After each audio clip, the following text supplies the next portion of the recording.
Sino nga ba ang apat na anghel na nakakulong sa kailaliman ng Euphrates River?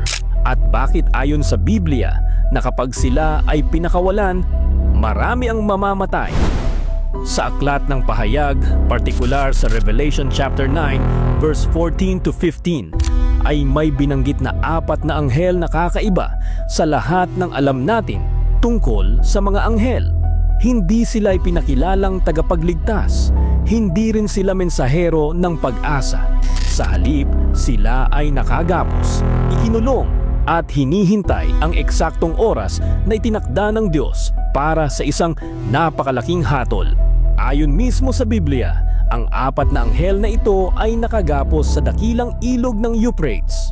Ngunit tandaan, ang Euphrates ay hindi lang basta ilog. Sa sinaunang panahon, ito ay itinuturing na hangganan ng kaayusan at kaguluhan.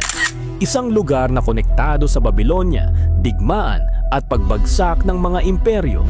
Maraming scholar ang naniniwalang ang kulungan ng mga anghel na ito ay hindi literal na nasa ibabaw ng tubig, kundi sa isang malalim na abyss o piitan sa ilalim ng lupa.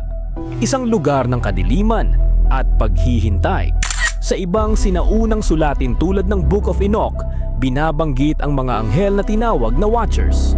Sila ay mga anghel na bumaba sa mundo, nilabag ang utos ng Diyos at tinuruan ang tao ng forbidden knowledge tulad ng digmaan, karahasan at okultong kaalaman. Dahil sa kanilang ginawa, ayon sa mga sulatin, ang ilan sa kanila ay ikinulong sa kadiliman hanggang araw ng paghuhukom. Hindi pinangalanan ng Biblia ang apat na anghel na ito at hindi sigurado kung sila ay ang parehong Watchers, ngunit malinaw ang isang bagay. Sila ay pinarusahan dahil sa matinding pagsuway. Ayon sa Revelation, ang apat na anghel na ito ay pakakawalan sa eksaktong oras. At kapag dumating ang sandaling iyon, sila ay magiging instrumento ng hatol ng Diyos na magdadala ng digmaan at pagkawasak na ikamamatay ng sangkatauhan.